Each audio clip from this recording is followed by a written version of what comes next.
ends up going with a Galio. Galio composition's notoriously tough to pull off. And with Kindred, they're really putting the burden of execution on themselves here. There are some neat synergies, right? You can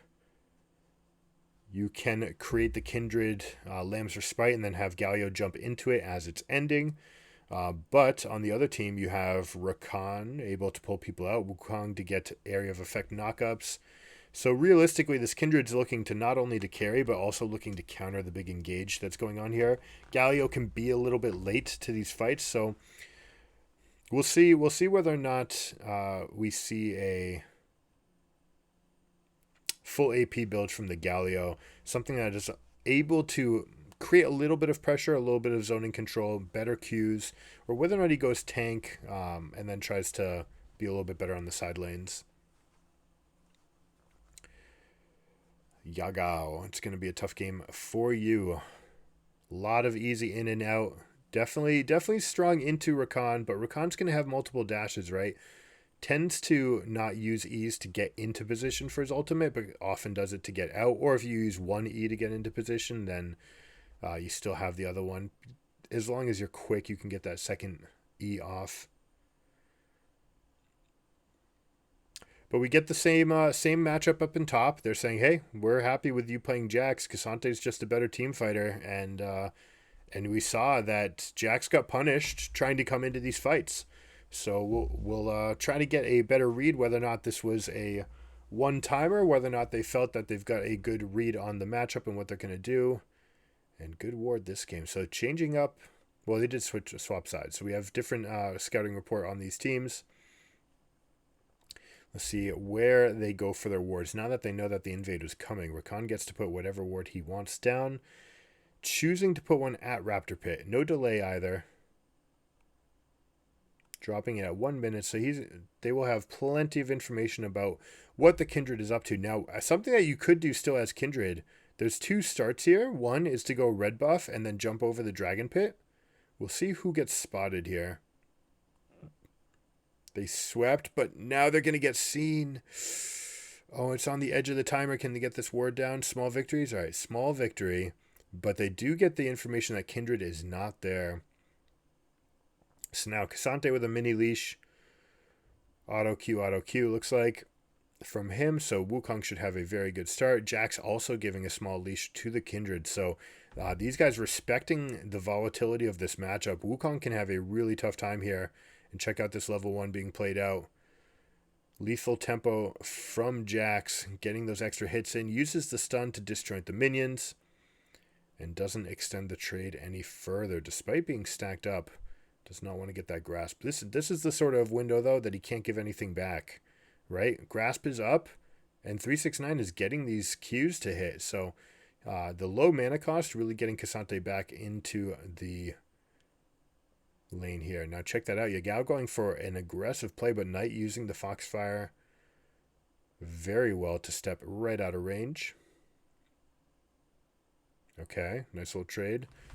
Been showing how it's done. Short little burst trades. Don't go for that extra auto attack, right? Just get on out. And Galio going to be forced back. Now it is a cannon wave. So he's going to have just enough time to get back and maybe just miss. No, he stayed. Okay, jungler. That was risky because this is one of the spots on the map where if you slingshot that way, you can drive backwards and then land on the turret on the way back.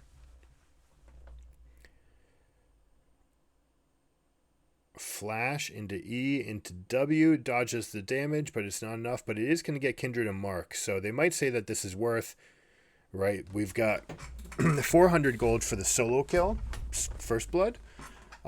But you end up with 450 total for an assisted kill. So happy to make the play. Flash for flash blown, teleport for teleport blown. Kindred gets a mark. Kindred gets money. All of these things definitely worth, on top of just objectively being worth 50 more gold. This ward I hate, right? And this is something we've seen about Knight before. Knight puts this ward down a lot. We'd like to see it out about 2 Teemos further to make sure that you're seeing everybody coming through that avenue. You also want to know if the enemy team has control wards in those bushes. So Ari actually missing an opportunity to charm into the flash.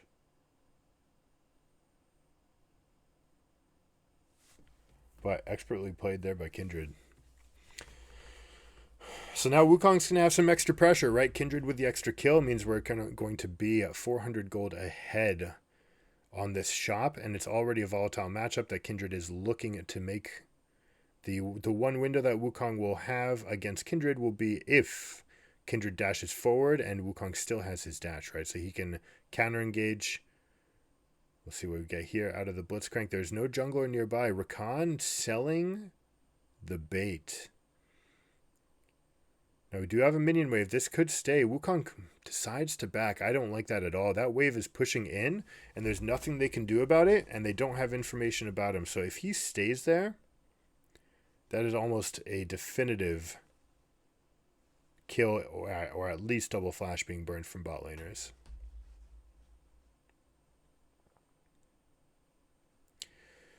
All right, so Bin going for first recall of the match, knows that he's significantly weaker after we get the Ruby Crystal here, but is not going to miss a beat because he's teleporting right off. Look for him to wait for 50% on those bars before coming back in. Decides to wait a little bit more to get a little bit mana left, but ends up missing a minion because of it. We'll see if we get stage 2, second verse, same as the first here. Yes, Galio showing the engage possibility, but now the play moves over and they have to respect the Wukong. K'Sante going for the proxy during the teleport window, right? So again, we see this top side. You see a window, they have to teleport. You know they're out of lane. Come, pick up a wave. And he's doing this so he stays ahead, right? He always wants to stay a beat ahead. Never wants to be caught in a position where the Jax is up in items.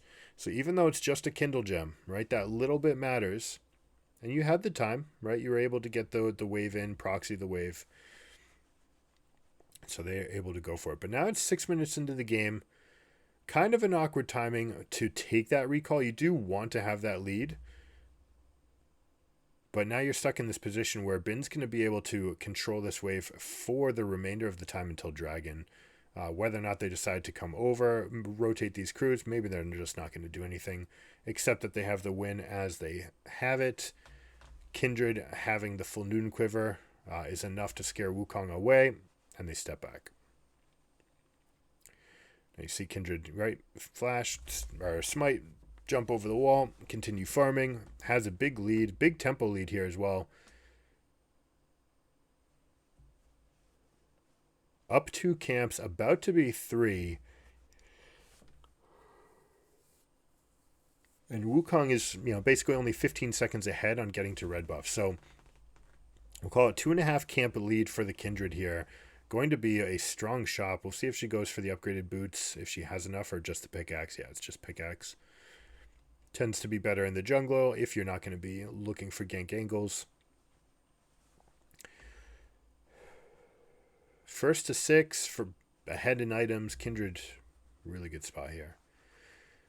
Now, is Wukong, how are they going to set up these fights, right? You've got Rakan, Wukong, K'Sante, right? So obviously lots of good team synergy, multi-knockups. You've got Ari for charm. Jinx can even trap to combine us. So they've put together a very nice team composition here. And like we spoke about before, Kindred, it's going to take some flashing forward does Elk. Flashes up to dodge the spells. Well played, sir. Not afraid at all. They get the read that Wukong's going to be doing his second red buff.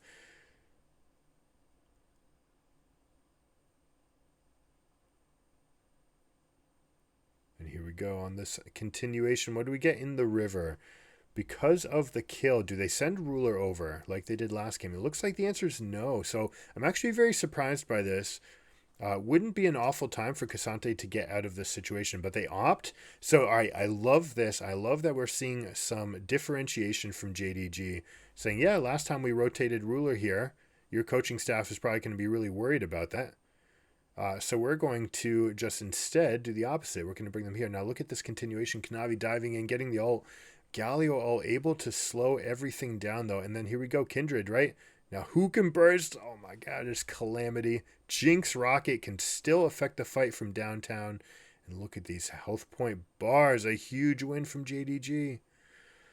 Wukong just getting dashed forward into the decoy to get 2 ultimates that both get knockups on the team. And the whole time, Jinx is living pretty down in bot lane. Despite being down, a little bit of an item. Let's check out this play here. Beautiful hook. And then, wow, so good by Elk. You see that? Flashing to not get out of range. You want to keep yourself in range while also dodging Rakan's spells, right? Knowing that you're better off going here. Now check it out. Boom. Oh, we never ended up getting that. The Galio got knocked up by Cassante. So they never ended up getting to get the full combo together. But then again, right, you had Galio ult into not Kindred ult, right? It's supposed to be Kindred ult into Galio ult.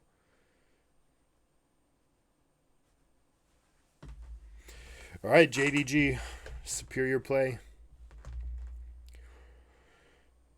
We're going to have a big Ari, big items. Look at that Blitzcrank. Scouted that from a mile away. Says, don't worry, I'll just block it. Put my big booty in the way.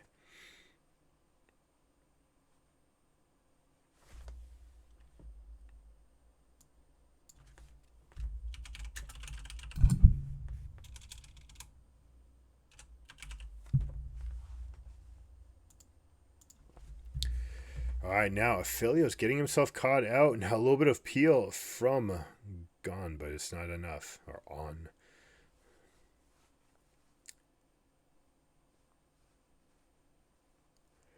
Ruler's going to collect all these plates to himself. You see that nobody on the team is going to come and leech anything. I don't like this usage of the Herald, right? You could have gotten an extra plate by just waiting a little bit longer. So instead... Oh, Kindred, you can't dash that way. There is no time. Galio's going to be on full peeling duty, but this is going to be a dead Kindred. Oh, no. All right, JDG going to take this one. You know, there were some moments that we thought that the Kindred would be ahead. I love the proactive play. Galio expending flash and inting first blood in a net positive play. And from there, they could have been in a good spot, but they did not. They were not able to find a window where Kindred was able to get further ahead of the Wukong. Wukong just dutifully doing his job, being around, farm, get that level 6 and look for those big team fights. And here's where they saw this ward. Like, you can't dash down right here. This is just a big mistake. That is a blunder. Clean play by the Rakan. Zero paying that as a different champion, right? All right, so JDG with a commanding lead now. First on map, Cassante is going to be stronger in the team fights. They've got an exceptional team fighting comp. Jinx is going to be big. We've got one shining light here. Well, we've got, Aphelios only with 1 death does have 115 CS. Jax has not died. But how are they going to show, like, how do you get a Jax into this fight? Right? All 5 of these champions have crowd control.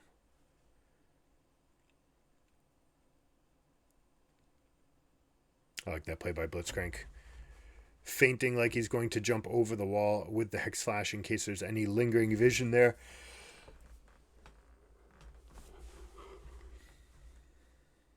Man, they are instantaneous to ping those wards. Good job by Blitz. Ooh, that's got to feel bad. You get the Blitzcrank ult off, so you think you've got him silenced. But it was at that moment that the Warrior Trickster was decoyed. Will he try to get in now, though, right? Some spells on cooldown. They are stronger. They're significantly stronger. Bin trying to get here. So what you want is a fight where Jax is going to clean up. You want him to collect the kills at the end of this. Missing is not willing to reach. Enemy team is flashing away from engages. Let's see if they hold on to it. Good positioning, right? Do not get that first knock up. If you're looking for this fight, you should be standing right here. Hold your ground. Get ready to go back inside. Bin can go in on the Jax. He gets kidnapped. But he gets kidnapped into counter-striking his entire team. That is a mistake, but let's see the continuation on this fight. The strength of the ultimates shining through here, and Jinx just going to get excited, and that's going to be a wipe, and they don't even die a single one. So despite the best possible outcome of a Jax Counter-Strike hitting 4 champions, they can't get it done. So this one's done and dusted, but also kind of indicative of what are you doing? Like the best possible case came up. Like you just cannot stand up to this fighting power. Right? Just the threat of these champions stepping forward, it makes everyone go back. The comp is supposed to stand their ground, right? It's supposed to be blitz hook and then fight on that position using Kindred as an ultimate to save someone if it needs to happen. There's just not enough here to follow. Kanavi getting that ultimate animation canceled too. Just so good. And Rakan, right as the ultimate's ending, knowing that they're likely to go out on that side, gets a multi-man knockup. All right, so how are we going to close the game out? Well, with this comp with K'Sante or Wukong, you can use either of them in the mid lane when you do get to the side lanes.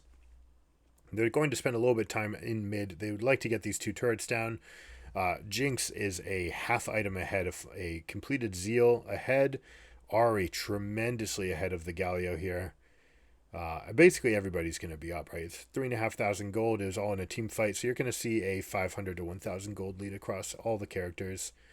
And they're even going to hunt down the Kindred, and that's all she wrote.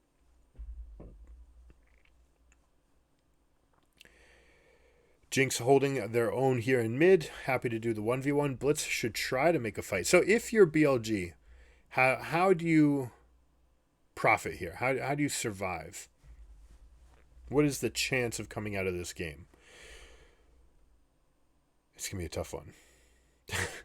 Because right now, K'Sante is actually strong enough relative to the Jax that he can bully this lane, which is normally not a state that you have to deal with, right? But we've got this Frostfire versus Divine Sunderer. And if it were just that, right, we'd be happy to say that the Jax is in a good spot. He lets go a millisecond too early. That was like the ring was coming in. So, tough one. Yeah, you need to find a window to get Jax on these split pushes. You continuously have Kindred farm, get up those stacks as best you can. Take the ones as they're available. Try to go opposite side. Give up dragons in favor of stacks, right? Try to make it, don't counter jungle on the top side. You want to leave those camps up so that when enemy team does get the dragon, you're able to go collect a stack for yourself. And looking, draw this game out. Try to get Kindred, Aphelios, and Jax to this late game. Not that it's going to do that much because, Jinx is still going to be exceptionally strong here. Bin gets the flank. Do they get a fight? They could get one. Oh my gosh, he's so good. Ultimate into Warrior Trickster. Decoy to get out. And they can't even get the pick. But, no buts. And losing top. Losing multiple abilities, not using big ultimates there to get Kanavi, but showing the strength of, Wukong just exceptionally strong.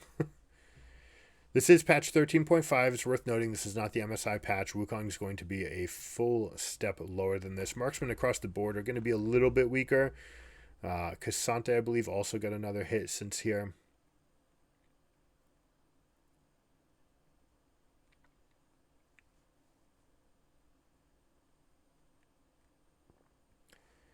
All right, taking stock. Vision on the bot side. Usually that's a bad indicator of your game when you're resorted to South Quadrant vision as blue team. You're really just trying to get some information about maneuvers here. Now, for example, they do have information on Ari Wukong. They could step up and go fight for this top quadrant, potentially even try to look to engage a K'Sante, which is dubious, but, got to find something. You got to find a play somewhere. You cannot just go tit for tat because you are going to lose your jungle on every rotation. You're going to lose every objective from here on out.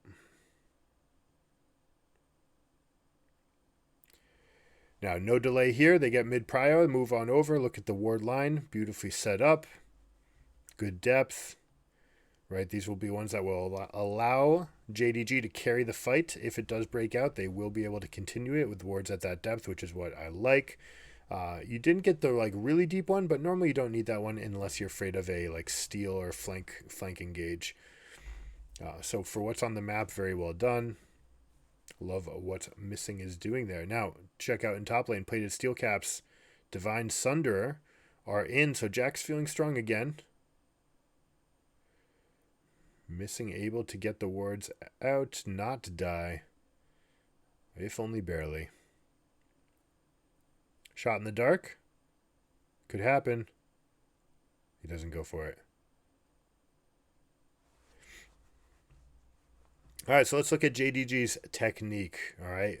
They are the team fight comp. They would like to get the team fight. They don't want to give too much room. You see that Jax is putting as much work in top as possible right now, because when the Baron standoff does happen, Jax is going to be moving to bot lane.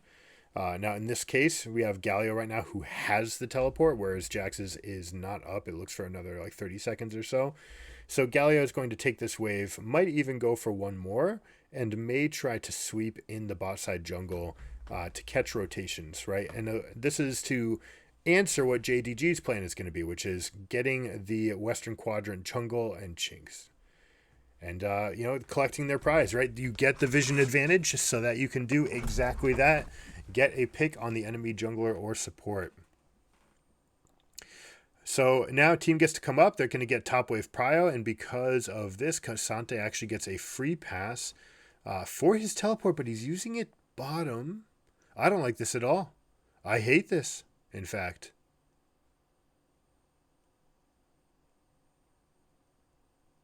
Unless he thinks he's got a kill here, which could be the case. Which would explain why he teleported behind the turret instead of on the turret. Yeah, he just wants the kill. He's teleporting for the kill. Okay, good read by them. Good read by them. That is exceptional champion mastery. Knowing that they've got it, multiple slows. Cassante, broken AF. Punishing the Galio, and the Galio just has not done a thing this game. 0 damage build. Going for Playmaker, right, with the Everfrost and with the Zhonya's incoming. But they're just not in a position to make plays, right? They have to be the anti-Playmaker team. I almost would have preferred to see something like Even Shroud here. It looks like we're going to get Everfrost from Blitzcrank as well, which is super tech. I love it. Gives you the best total amount of crowd control. So check this out. Goes on a caster. Now right there, the gig should have been up. Uses the W to fight through the Everfrost. And yeah, this is just Ghost Diff. And there's the engage. Love it. All right, that's why you start seeing those ghosts on those Cassantes now. You just want to have that extra chase potential. You don't want anyone slipping away from you. Now, here we go. This is the fight. They shouldn't really be taking this. And they get fully dove on. This game's over. If you're going to take that fight, you have to commit everything to it. You have to be willing to use the Kindred ult and try to test the limits and communicate with your team. Be like, hey, here's the idea. On Baron, I'm going to flash in and use Lambs or Spite, and we'll try to get the flash on kill Baron and me just die. That's probably the best thing they could have had going for them. You guys get out while they get ready to dogpile on me, I suppose, and go for a 50-50. But, I mean, it's not even going to be 50-50 right there. You'd have to time it so incredibly well. And yeah, no delay there, right? Go for the straight win. You get the ace post 20 minutes. The game is over with Baron buff. And yeah, JDG looking really strong.